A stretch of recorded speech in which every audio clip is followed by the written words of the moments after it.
Welcome to Revenue Rehab, your one-stop destination for collective solutions to the biggest challenges faced by marketing leaders today. Now head on over to the couch, make yourself comfortable, and get ready to change the way you approach revenue. Leading your recovery is modern marketer, author, speaker, and chief operating officer at Tegrita, Brandi Starr.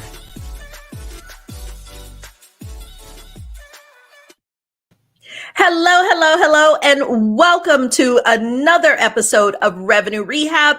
I am your host, Brandi Starr, and we have another amazing episode for you today. I am joined by Angus Robertson. Angus is a fractional CMO with Chief Outsiders and co-chair of the CompTIA Business Applications and Advisory Council. Chief Outsiders is more than 100 fractional CMOs who help companies grow through best-in-class marketing strategy and execution. Previously, Angus was CRO at a business continuity firm, Axcient, where he managed sales, marketing, and partner success.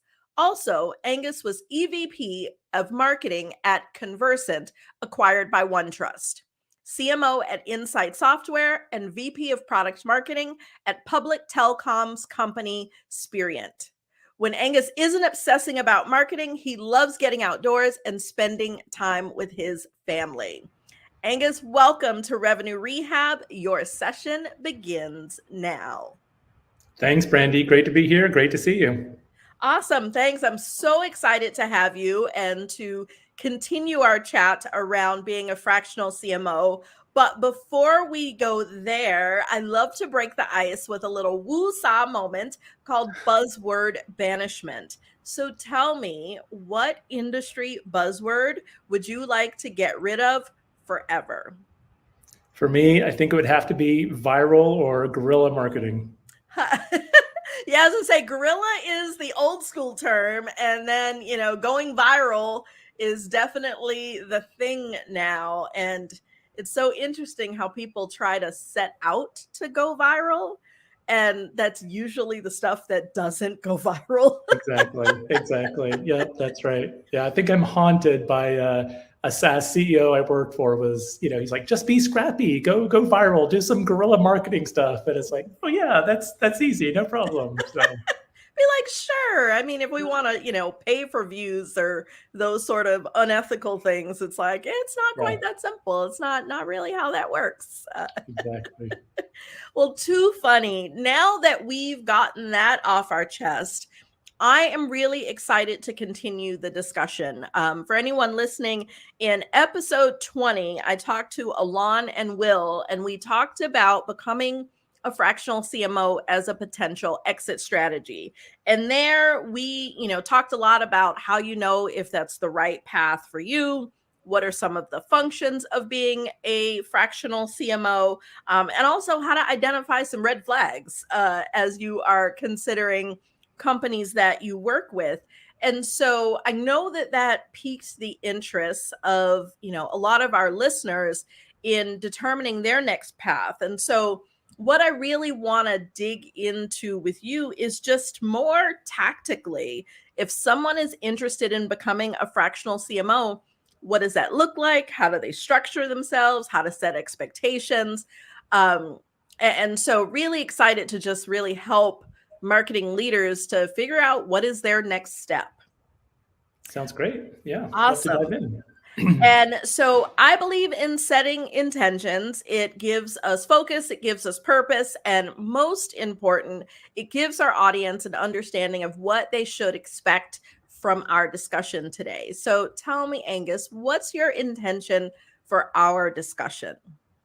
Just like you said, Brandi, I think is fractional CMO right for you? And some of the considerations that go into making that decision, it's not a simple one. There are certainly some amazing pros, but there's also some cons from being a full-time operational CMO. So providing some clarity on how to make that decision and if that decision is right for you.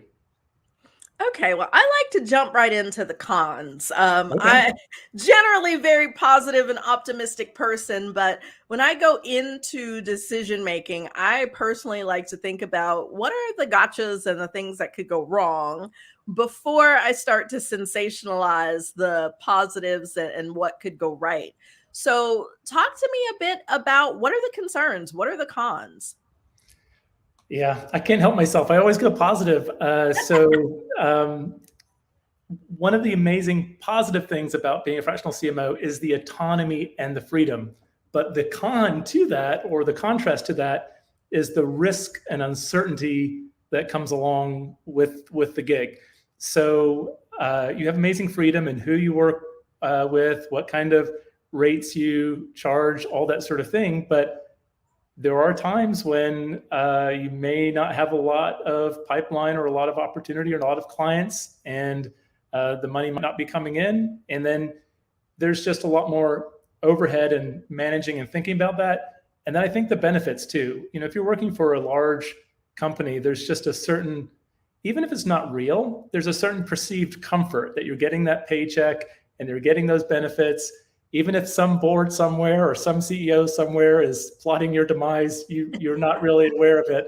Whereas if you're a fractional CMO, day in and day out, you're very aware of your revenue stream and whether you're going to be paying the bills or not.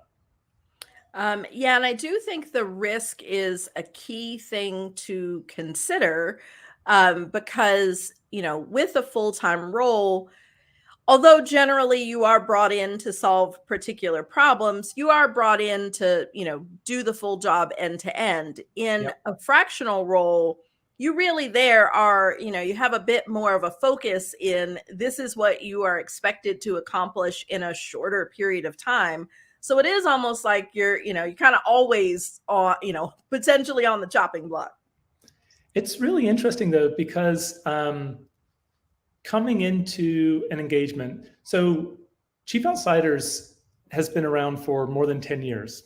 And actually we're celebrating our 9th year of being on the Inc. 5000, which is an awesome milestone for us. But when we started with fractional CMO, it really wasn't a thing. And I would say even a few years ago, it wasn't really well known, and even today. So more often than not, when you're working or engaging with the CEO, they may not understand what a fractional CMO is. They may know what a fractional CFO is, but they're going to be a little bit more leery about, does a fractional CMO really work? Can it work? And often they're much more comfortable with having somebody who is full-time. It just feels a little bit more less risky for them. And so getting over that perception and proving the value of fractional CMO within the first 3 to 6 months is really important. But what I've found is that after that happens, the gigs tend to not end. So, we have a fractional CMO who actually he's retiring. He's in his 70s, but he's had a client for as long as Chief Outsider's been around. He's had a client for 10 years. So they can be long engagements. And I think it depends a lot on what that CMO is looking for, because there's some CMOs or just people in general who like those longer term engagements and really digging in to help the company succeed over a longer term. But then there's others who have shorter attention span and want to come in and, really make a difference and move on to the next shiny thing. That's really interesting because I know most conversations that I've been a part of around a fractional CMO, it has been around short-term engagements. Mm-hmm. 3, 6, 9, 12 months at the most has been the conversation. So the fact that someone could be in a fractional role for a decade is really interesting. And so thinking about, I do think that is a self-awareness thing for the person, whether you are someone who likes to hop around, Right. which that's like me. That's one reason I got into consulting, is because I do have a short attention span. And I do like working with a variety of different companies and being able to, deploy different tactics and see how they work. And so consulting was the path that I went to be able to do that. So even though I work with clients long-term, I might work with 5 or 6 accounts. Sure. Whereas you are right that there are some people who that would be a nightmare. Like they want to, sort of blinders on, stay focused on, one particular end goal. So the fact that both of those people can have a home in a fractional role actually means that the potential is wider than I realized. Yeah. Yeah. I really think it's interesting. I had a boss for a long time that helped me, sort of mentored me on the marketing side. And he's actually one of the reasons I came to Chief Outsiders. And he was here for more than 6 years. And he actually had a client that he worked with for 4 years, but he was their fractional CMO when he first started with them. They're part of the ServiceNow ecosystem. When he first started with them, they were 10 million in revenue. And after 4 years, they're over 50 million in revenue. But he's also, he won't like me saying this, but he's about to turn 70 as well, but he's actually leaving fractional CMO to go back to a full-time CMO gig at a high growth startup. So it's interesting, the sort of the flexibility and the opportunity there. And one thing that I've been exposed to is, we have more than 100 CMOs at Chief Outsiders, and we have B2C, B2B, folks who are stronger in a particular industry or a particular discipline like digital or branding. And so you get a sense of, as a marketer, where you fit. And also maybe you like working with companies that are less mature earlier or more mature. So there's a lot of dynamics to consider. And it's very reassuring to me that there's lots of places to explore. Okay. So what I appreciate you giving me the insight into a little more insight into Chief Outsiders. And so I'd like to dig into that a little more, because I think it sounds like the two models of being a fractional CMO is to attach yourself to a company like Chief Outsiders, or to kind of go at it alone in more of a freelance capacity. If someone is considering which path is more advantageous for them, what key things do you think they should be thinking about? Yeah, there's the Chief Outsiders approach, where you're part of a larger collective or community. And there's also the single shingle approach, or, grouping up with a few others. On the Chief Outsider side, since you like the cons, Chief Outsiders will take a cut. They're going to take a percentage, just like Apple takes from the App Store. So the benefits there, though, are that Chief Outsiders has a brand and a platform for you to leverage. They're managing the billing for you, so you're not having to worry about that and chase that down.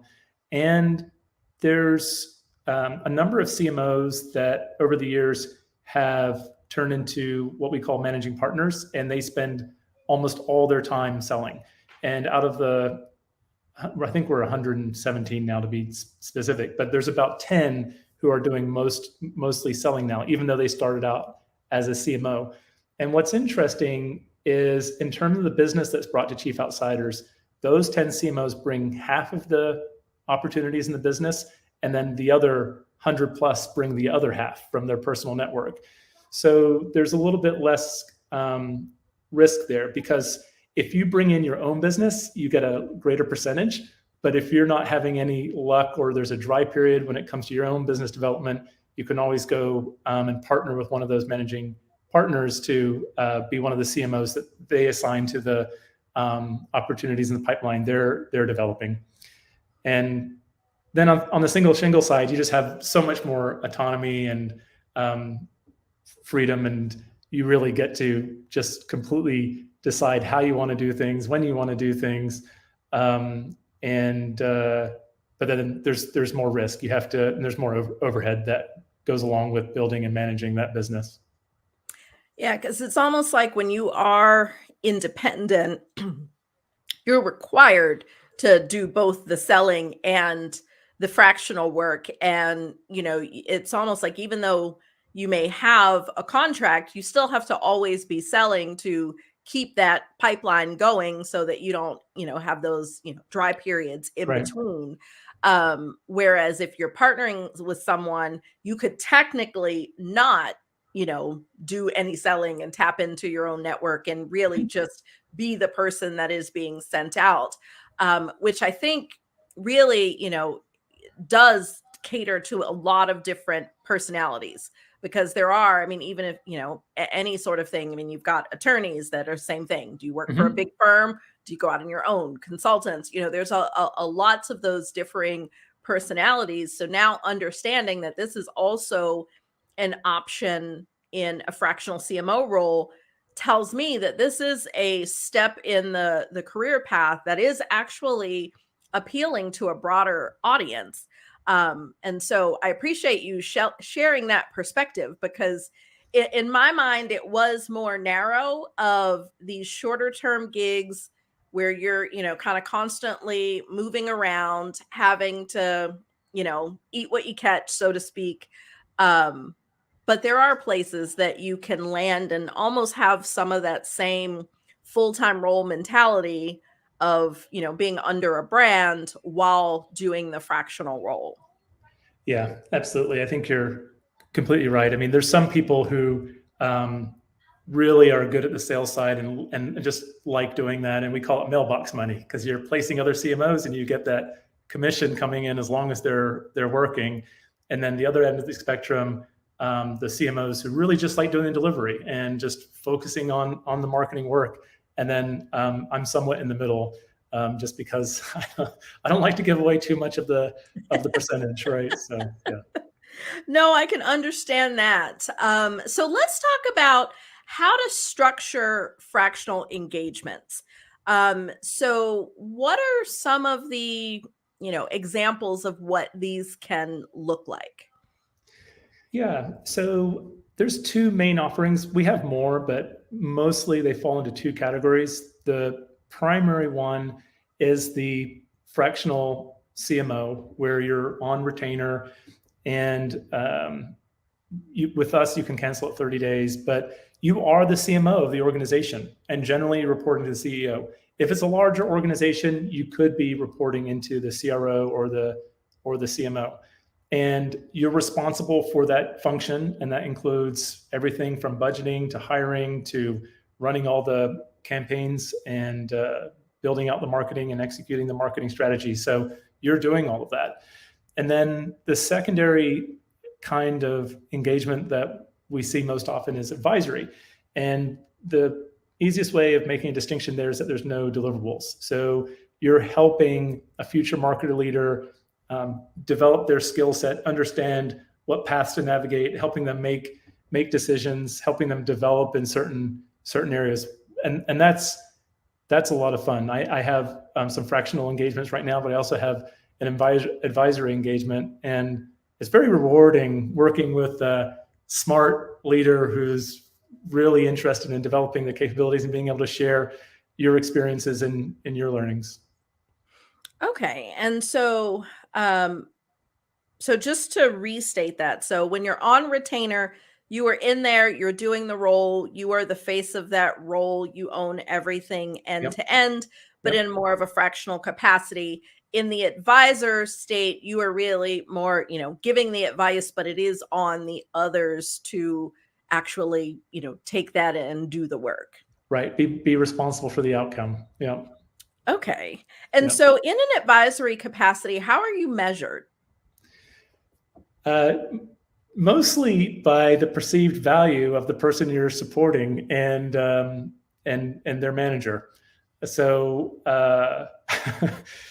thankfully, in the engagement that I have, the person I'm working with, she's a very strong VP of Marketing. She generally appreciates my support and providing my guidance and direction. So, but at the end of the day, I really want to make sure that I am providing that value. Okay. And then in terms of time, because with the fractional roles, I have seen people talk about where it is, very small time commitment in that, you may be the fractional CMO for, multiple companies at the same time. It could just be that it's, almost like interim where you're doing the job, full time in a day's work, but it is for a short planned period of time. What does that look like in terms of, the commitment to different clients? Yeah, it's pretty consistent at Chief Outsiders. So when Chief Outsiders got started, the belief was a CMO could work with 3 to 4 clients at any one time. That's changed and over the years, and the benchmark now is really 2 to 3. So, and that could be a mix of fractional and advisory. Now, that does vary depending on the CMO and the industry and the type of work they're doing. So we have a lady who's known as the queen of industry, and she never wants to go back to corporate. She loves fractional. She's been doing it for, I think, with Chief Outsiders, 6-7 years now, but she generally has 7 clients at a time, but she loves working that hard, and she loves the industry, the sort of industrial manufacturing space that she works within. But then we have other folks who really just do one engagement and it's part-time, and they're spending a lot more time with their family or their hobbies. So there's some flexibility there. Okay. Yeah. Yeah, I was gonna say, I can't imagine 6 or 7 all at once and being that involved. But, in my head, 2 to 3 seemed like, what I would expect to be the norm. So it's nice to hear that confirmed. Yeah. So going into a role where you are on retainer, how do you set expectations around what will be accomplished in the time frame that you are serving as fractional CMO? Sure. Yeah, usually engagements initially are 3 to 6 months, and then based on how that goes, or if you're there to help hire a full-time person, it'll either extend or you'll roll off. And most of the companies we work with are in the $10 to $100 million range, and we generally work with the CEO. We do work with larger companies too, but often they're looking for growth. They're looking for pipeline, and they're looking for the KPIs to support that. And that's not always possible within that time frame. So one of the most important things that we do is we follow a pretty standard methodology based on the Chief Outsiders book, the growth gears, so insight, strategy, and execution.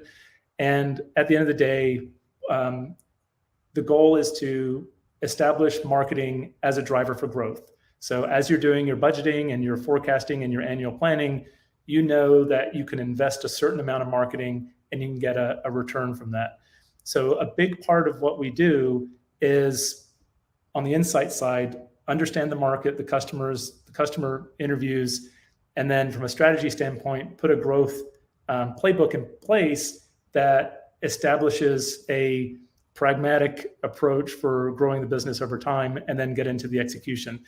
In that strategy phase, so in the sort of 2 to 4 month timeframe within that 3 to 6 months, we will have identified a few quick hits, just low-hanging fruit that we can execute on. So it's sort of a combination of setting the stage of this platform for growth, this plan that they will have, the management team and the CEO will have confidence in, that they know will grow, help the company grow, and then in parallel, making sure there's some quick hits that deliver some nice returns, and just to keep things moving along before the longer term sustainable numbers start to come together.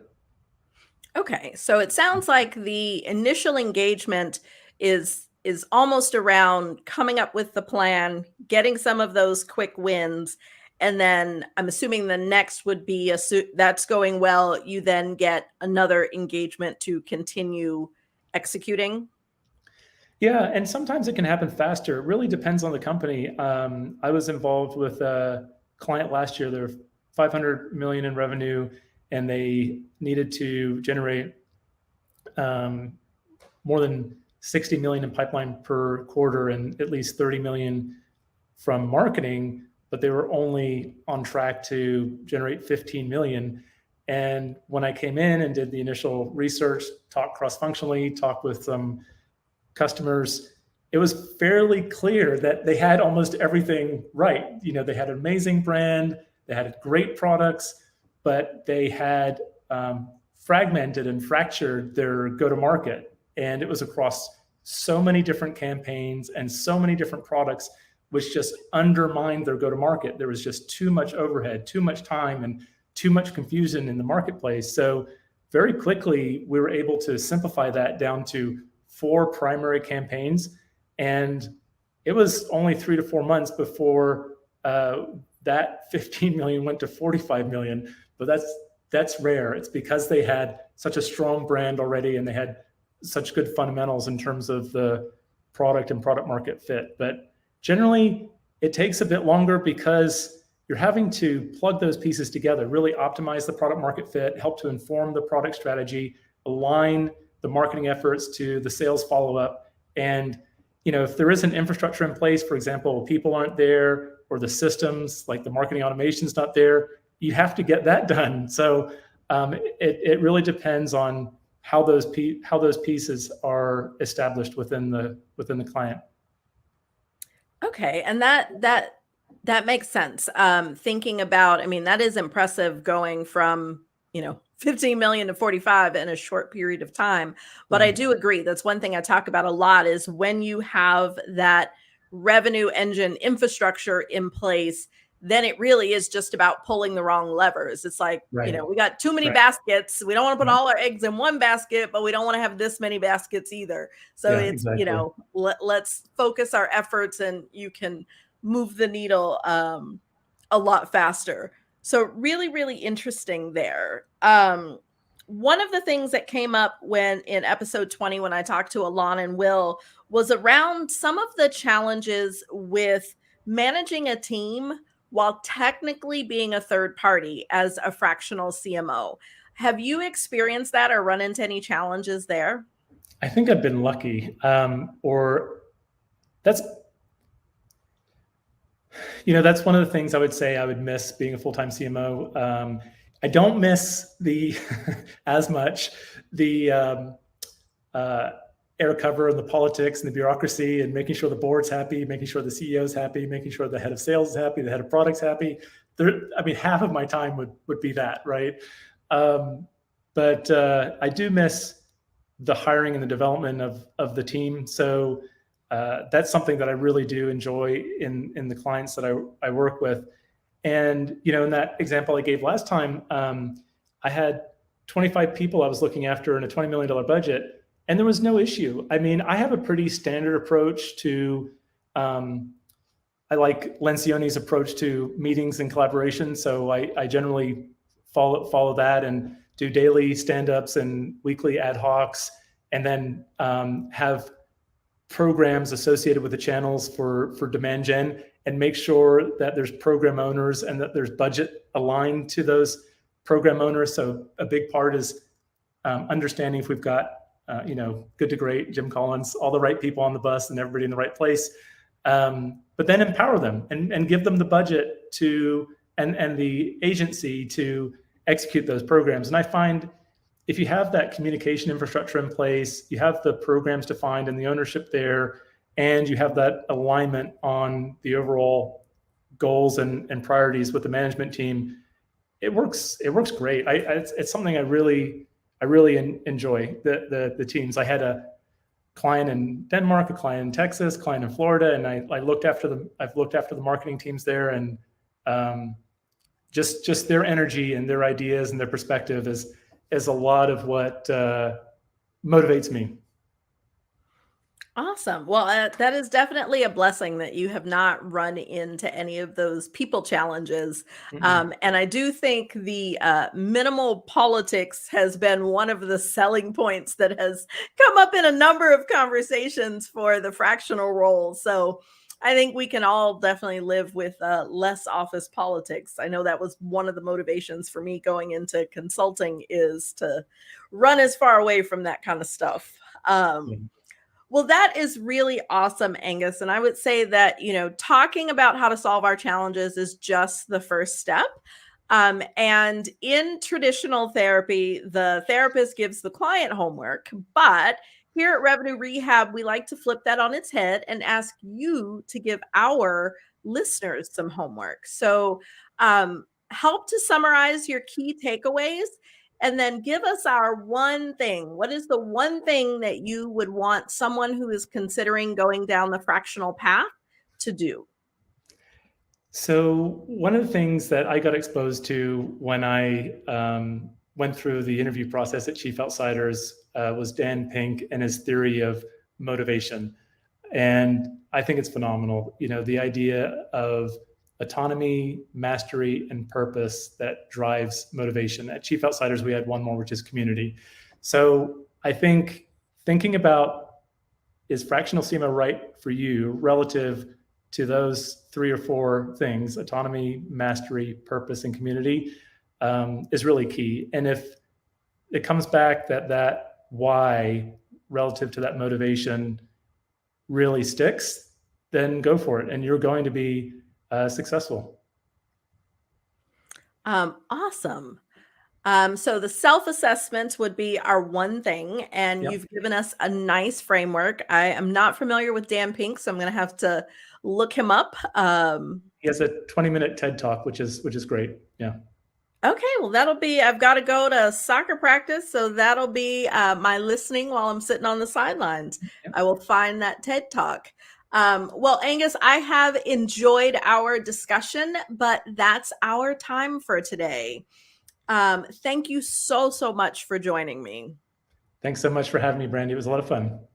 Awesome. And thanks to everyone for joining us today. I hope that you have enjoyed our conversation with Angus. I can't believe we are already at the end. See you next time. You've been listening to Revenue Rehab with your host, Brandi Starr. Your session is now over, but the learning has just begun.